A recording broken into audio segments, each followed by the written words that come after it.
प्रिय विद्यार्थियों, आप सबका हमारे इस चैनल पर स्वागत, अभिनंदन। डीएलएड सेकेंड ईयर का अष्टम प्रश्न पत्र, 8वां प्रश्न पत्र स्वास्थ्य एवं शारीरिक शिक्षा, इकाई 2 बच्चों का स्वास्थ्य और विद्यालय। आज इकाई 2 पढ़ेंगे 8वें प्रश्न पत्र की स्वास्थ्य एवं शारीरिक शिक्षा का। तो आप जल्दी से तैयार हो जाइए। बनाते हैं बच्चों का स्वास्थ्य और विद्यालय में उसका क्या योगदान है। विद्यालय के संदर्भ में बच्चों के स्वास्थ्य के बारे में पढ़ते हैं। क्वेश्चन नंबर 1, प्राथमिक उपचार पेटी क्या है, उसमें कौन कौन सी सामग्री होनी चाहिए।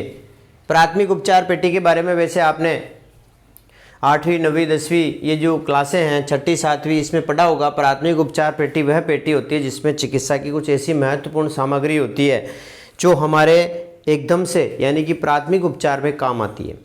माना कि कोई बालक चलता चलता गिर गया, उसके ब्लड आ रहा है, अब उसको कैसे रोकना है, तो हम यदि हमारे पास प्राथमिक उपचार पेटी है तो हम उसके ब्लड को रोक सकते हैं, उससे उसी समय पट्टी कर सकते हैं। यानी कि ये स्कूल में, कॉलेज में, सब में एक आवश्यक पेटी है। प्राथमिक उपचार पेटी में प्राथमिक उपचार की सामग्री होती है।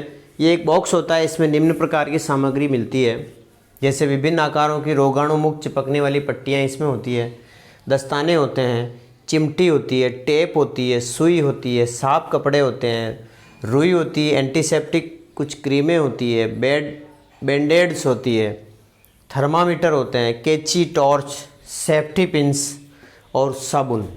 ये कुछ महत्वपूर्ण सामग्रियाँ हैं। उसके साथ ही कुछ दवाइयाँ भी इसमें रखी जाती है, जैसे पैरासीटामोल की कोई गोली है जिससे दर्द निवारक हो सके, एंटीसिड है, दस्त की कोई दवाई है, पेट दर्द की कोई दवाई है, पेट दर्द। तो ये कुछ प्राथमिक उपचार पेटी की सामग्रियाँ हैं। इसको आप इम्पोर्टेंट प्रश्न लगा लेना।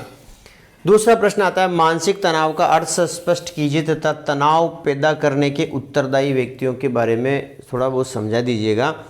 तो मानसिक तनाव क्या है? मानसिक तनाव वह है जिससे मैं कोई चीज़ चाहता हूँ और वो मुझे नहीं मिले, या मेरी यदि मन की इच्छा पूरी नहीं हो तो मुझे एकदम से तनाव पैदा हो जाता है, टेंशन पैदा हो जाती है, वही मानसिक तनाव है। किसी की इच्छा के अनुरूप कार्य ना होने पर अवांछित व्यवहार परिवर्तन ही मानसिक तनाव है। बालक में क्या होगा, जैसे उसकी कोई इच्छा है, खेलने की इच्छा है, उसने कहा सर मैं थोड़ा हम क्रिकेट खेलने जाए क्या, और सर ने कहा नहीं अभी पढ़ने का समय नहीं जाना है।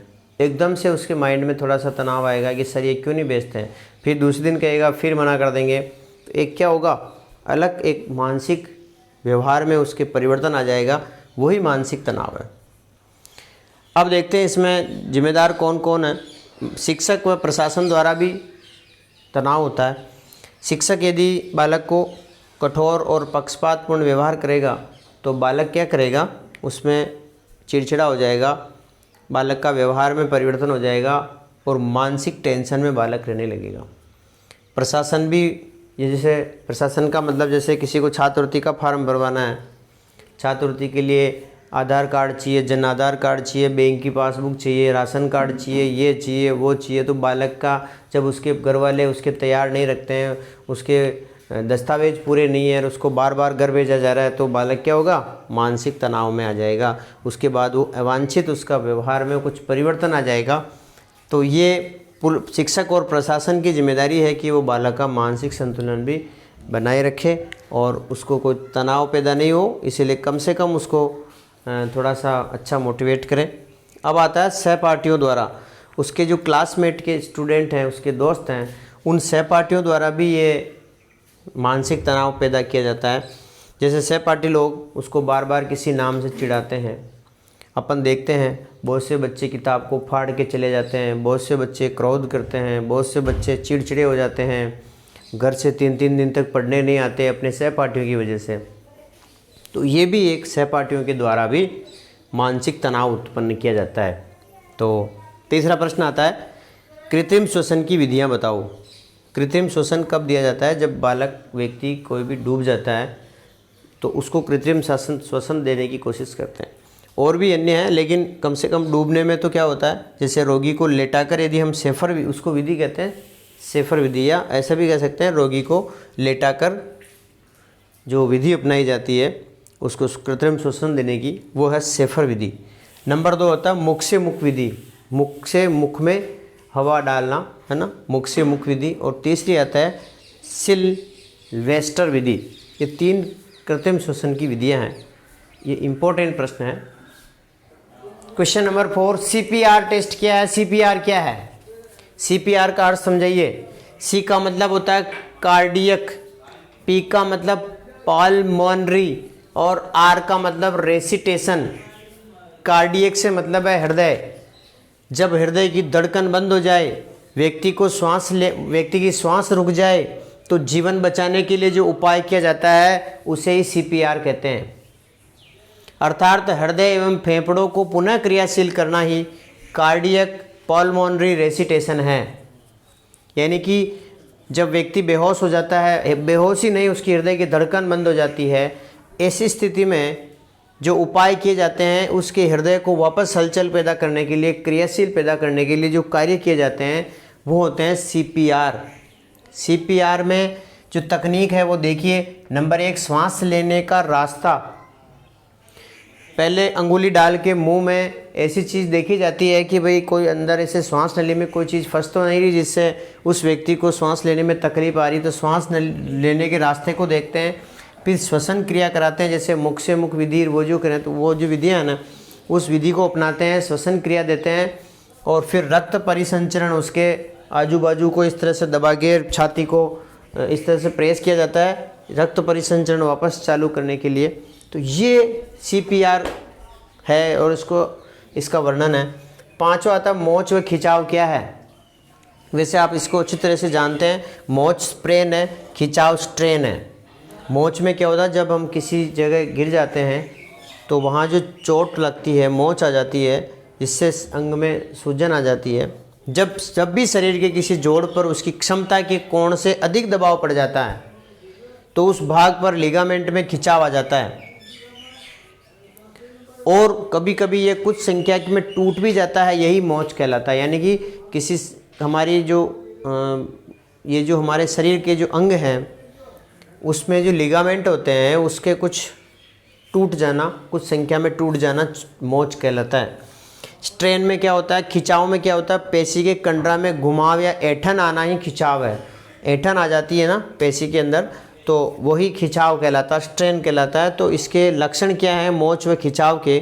सूजन आ जाती है, दर्द होने लगता है, हलचल में कठिनाई हो जाती है, चला फिरा नहीं जाता है। तीसरा, चोटग्रस्त अंग का निष्क्रिय हो जाता है, त्वचा नीली पड़ जाती है। ये कुछ इसके लक्षण हैं। इसके उपचार क्या क्या हैं भाई? उस अंग को कुछ समय के लिए आरामदायक स्थिति में रखना।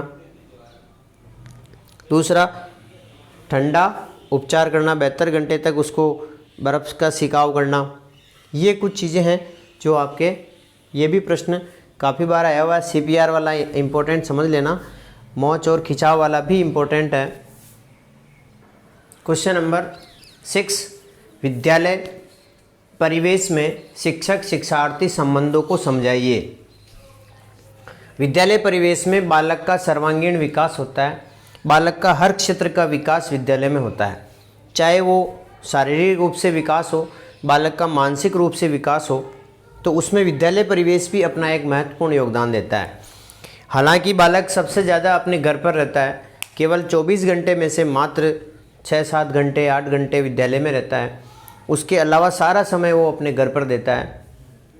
वहाँ घर का तो प्रभाव पड़ता है, जो पड़ता ही है। उसके साथ ही विद्यालय परिवेश, जो जहाँ वो विद्यालय में वो विद्या अध्ययन के लिए आता है, तो विद्या अध्ययन में बालक को काफ़ी कुछ सिखाया जाता है। तो वहाँ के परिवेश का, वहाँ के वातावरण का विद्यार्थी पर अटूट प्रभाव पड़ता है, गहरा प्रभाव पड़ता है। यदि उस विद्यालय का, जिस विद्यालय में बालक आ रहा, वहाँ का जो वातावरण है वो सकारात्मक है और बहुत अच्छा है, तो बालक पर बहुत अच्छा प्रभाव पड़ेगा। यदि विद्यालय में शिक्षक अपने आप में आपस में लड़ते हैं, झगड़ते हैं और समय पर क्लासों में नहीं जाते हैं, तो वहाँ का वातावरण खराब हो जाता है और बालक भी वैसा ही व्यवहार करते हैं जैसा उसके गुरुजी करते हैं। ऐसे ही यदि संस्था प्रदान में वो एबिलिटी नहीं है तो उससे क्या होगा, वो संस्था गड़बड़ा जाएगी। कहने का मतलब ये है कि विद्यालय के अंदर जब परिवेश अच्छा होगा तो वहाँ का वातावरण अच्छा होगा, तो वहाँ के बच्चे अच्छे होंगे, उनका अच्छा विकास होगा। नंबर 1 लगाते हैं इस पर, शैक्षणिक सुविधाएं पर विचार करते हैं। शैक्षिक जो सुविधाएं हैं उसमें देखो, बैठने की अच्छी व्यवस्था होनी चाहिए, पर्याप्त कक्षा कक्ष हो, प्रयोगशाला हो, पुस्तकालय हो, खेल मैदान हो, प्रार्थना सभा का अच्छा स्थान हो। ये सारी यदि सुविधाएं जिस विद्यालय में है तो बालक का हर तरीके से बहुत बढ़िया विकास होगा। जैसे बालक को उसकी क्लास का फ्री टाइम है या खेलने का समय है तो खेलेगा, पुस्तकालय का पीरियड है तो पुस्तकालय में जाएगा, पत्र पत्रिकाएं पढ़ेगा, नॉलेज बढ़ाएगा। और जो बालक इसमें रुचि नहीं रखते हैं वो खेल लेंगे, उससे उनका खेलों के प्रति रुझान बढ़ेगा, शारीरिक विकास होगा। जो बच्चा प्रयोगशाला में जैसे किसी का प्रयोग करके सिखाना है गुरुजी को, तो वो प्रयोगशाला में उसको ले जाएगा। कहने का मतलब ये है कि शैक्षिक सुविधाएं, शिक्षा की क्षेत्र की जो सुविधाएं हैं, फैसिलिटीज़ है, यदि प्रॉपर है तो वहाँ पर बहुत अच्छा विकास होगा। दूसरा, विद्यालय की समय सारणी।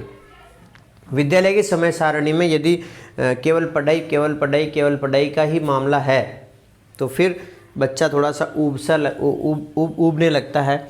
ऐसी स्थिति में उसमें पाठ्य सहगामी जो क्रियाएं हैं, साहित्यिक, सांस्कृतिक, खेल वगैरह है, पुस्तकालय है, इन चीज़ों का भी उसमें समावेश होना चाहिए। यदि इन चीज़ों का समावेश है तो टाइम टेबल में, तो वो भी एक बहुत अच्छा विद्यालय का परिवेश उत्पन्न करेगा। तीसरा आता है शिक्षक शिक्षार्थी संबंध। शिक्षक और शिक्षार्थी के बीच में, बालक और गुरुजी के बीच में एक ऐसा संबंध हो जो मधुर संबंध हो। ऐसा नहीं हो कि गुरुजी उसको बार बार दंड देते हैं, उसका भय का माहौल पैदा कर रखा है क्लास के अंदर। उससे क्या होगा, बालक भयभीत होगा, बालक विद्यालय आने से कतराएगा। आज की शिक्षा इस प्रकार की है कि बालक विद्यालय आने से कतराए नहीं, विद्यालय में शौक से जाए, उसको ऐसा उत्साह हो कि मुझे आज विद्यालय जाना है। ऐसा आज का एक समय था जो बच्चों को पीट करके घर से पकड़ के लाया करते थे, बच्चों को शारीरिक दंड दिया जाता था, मुर्गा बनाया जाता था। तो उससे क्या होता है, बालक में भय उत्पन्न होता है और बालक का जो सही तरीके से विकास होना चाहिए उसको सही पुनर्बलन नहीं मिलता है। तो शिक्षक और शिक्षार्थी के बीच में बहुत मधुर संबंध होना चाहिए, अच्छा संबंध होना चाहिए। बालक शिक्षक का, अपने गुरुजी का सम्मान करे, गुरुजी बच्चे को अपने बच्चे के समान पढ़ाए और उसका पूर्णतया ध्यान रखे, हर सर्वांगीण विकास करे। ये है शिक्षक शिक्षार्थी संबंध। अब आता है विद्यालय का समय। विद्यालय का समय जैसे सर्दी का मौसम है और सुबह 7 बजे का टाइम कर रखा है तो बालक विद्यालय जाने से कतराएंगे, वो परिवेश सही तरीके से निर्माण नहीं होगा। यानी कि विद्यालय का समय भी समय समय पर जैसे मौसम के अनुकूल हो वैसे बदलता रहना चाहिए। 5वां आता बैठक व्यवस्था। बैठक व्यवस्था की बात करते हैं तो कक्षा कक्ष में जो बैठक व्यवस्था है वो सुनिश्चित और बहुत अच्छी होनी चाहिए। बालक ऐसा नहीं हो कि पास में बैठे हैं, लंबे बच्चे जो जिनकी लंबाई ज़्यादा है वो बच्चे आगे बैठे हैं, पीछे वालों को दिख नहीं रहा है। यानी कि बैठक व्यवस्था का भी बहुत बड़ा रोल है कक्षा कक्ष में। अब आता है 6, प्रशिक्षित अनुभवी अध्यापक। अनुभवी अध्यापक बहुत ज़रूरी है और ट्रेंड टीचर चाहिए। टीचर ऐसे हों जो बालक का सर्वांगीण विकास कर सके, बालक को हर क्षेत्र में बालक का विकास कर सके। तो एक ट्रेंड टीचर होनी चाहिए ताकि वो एक अच्छा वातावरण पैदा कर सके। 7वां आता है निपुण संस्था प्रदान। सबसे मेन रीढ़ की हड्डी जो होती है वो संस्था प्रदान होता है। संस्था प्रदान यदि निपुण है, हर क्षेत्र में हर स्थिति से निपटने के लिए तैयार है, हर माकूल व्यवस्था, एक ऐसा विद्यालय का परिवेश बनाने के लिए तैयार है संस्था प्रदान, तो निश्चित रूप से उस विद्यालय का परिवेश बहुत अच्छा होगा और शिक्षक और शिक्षार्थी के बीच में जो संबंध है बहुत अच्छे होंगे और बालक एक अच्छा अपना विकास कर पाएंगे। 7वां आता है दंड से क्या अभिप्राय है, इसके प्रकार बताइए। दंड से आप समझते हैं बालक को शारीरिक और मानसिक यातना देना ही दंड है। ये 2 प्रकार से दिया जाता है, शारीरिक दंड और मानसिक दंड। शारीरिक दंड में बालक से जैसे उसके डंडे से बालक को पीटना और उसको मुर्गा बना देना, उसको टेबल पे खड़ा करके उसके ऊपर अलग अलग प्रकार से शारीरिक दंड दिया जाता है। तो वो क्या विद्यालय परिवेश को खराब करेगा, शिक्षक शिक्षार्थी के संबंधों को खराब करेगा। तो एक दंड ये है। एक मानसिक दंड है किसी बालक को गलत तरीके से बोलना, विपरीत लिंग से, जैसे लड़का का लड़की से थप्पड़ देना कि इसने गलती की, उसके एक लड़की को बोले कि लड़के से कि तू लगा, लड़का को बोले लड़की से, तो इससे क्या होगा, बालक मानसिक, ये मानसिक दंड हो गया। और वो मन में अपने आप को घृणा पैदा करने लग जाएगा, उसको डर लगने लग जाएगा उस क्लास से। तो मानसिक दंड 2 प्रकार से दंड होते हैं। 8वां था बाल उत्पीड़न। से आप क्या समझते हैं? बाल उत्पीड़न के बारे में आपने वैसे काफ़ी पढ़ा होगा। छोटे छोटे जो बालक होते हैं, छोटे छोटे बालकों को जब उत्पीड़ित किया जाता है, उनके शारीरिक अंगों से या किस तरह से खिलवाड़ किया जाता है, तो बाल उत्पीड़न कहलाता है। किसी भी बालक बालिका को अस्वाभाविक हरकतें से उत्पीड़ित करना ही बाल उत्पीड़न है। इसमें बाल उत्पीड़न के लिए अपने माता पिता को भी सचेत रहना पड़ेगा, अपने टीचर्स को भी सचेत रहना पड़ेगा, अपने जो सिक्योरिटी हैं पुलिस अधिकारी उनको भी, ताकि जो भी बाल उत्पीड़न करने वाले व्यक्ति हैं उनको तुरंत प्रभाव से उस कानूनी कार्रवाई अमल में ली जाए। यानी कि हम सबको, पूरे समाज को इसके प्रति जागरूक रहना है, तब जाके बाल उत्पीड़न कम हो सकता है, ख़त्म हो सकता है। ये इस यूनिट के 8 प्रश्न जो मैंने बताए हैं, ये बहुत महत्वपूर्ण प्रश्न हैं। आप सब इनको अच्छी तरीके से याद कर लेना। आपको अच्छा लगे तो कमेंट ज़रूर कर दिया करो और लाइक कर दिया करो। आप सबका बहुत बहुत धन्यवाद। Thank you very much.